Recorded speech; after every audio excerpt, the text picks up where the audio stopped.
મહેસાણા જિલ્લા પંચાયતનું ઐતિહાસિક બજેટ 2026-27 મહેસાણા જિલ્લામાં વિકાસની દિશામાં એક મહત્વપૂર્ણ પગલું લેવામાં આવ્યું છે।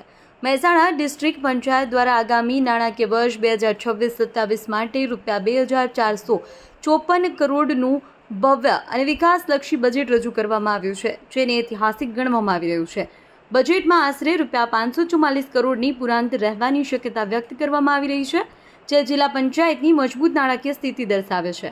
ખાસ કરી પ્રધાનમંત્રી નરેન્દ્ર મોદીના સ્વચ્છતા વિઝનને અનુસરીને સમગ્ર બજેટમાં સ્વચ્છતા અભિયાન પર વિશેષ ભાર મૂક્યો છે।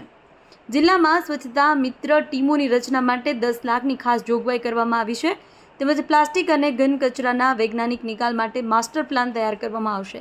સાથે જ ગ્રામ પંચાયતોને પ્રોત્સાહિત કરવા માટે ઉત્કૃષ્ટ કામગીરી બદલ રોકડ પુરસ્કાર આપવાની જાહેરાત કરવામાં આવી છે। જિલ્લા પંચાયતનું સ્વભંડોળ ₹80.56 કરોડ નોંધાયું છે, જેમાંથી આશરે ₹48.50 કરોડ વિકાસલક્ષી કામો માટે ખર્ચવામાં આવશે। બોર્ડરૂમમાં મળેલી સામાન્ય સભામાં સર્વગ્રાહી અને વિકાસમુખી બજેટને મંજૂરી આપવામાં આવી છે। કુલ મળીને મહેસાણા જિલ્લા પંચાયતનું આ બજેટ સ્વચ્છતા, વિકાસ અને ગ્રામોત્થાનને કેન્દ્રમાં રાખી તૈયાર કરવામાં આવ્યું છે।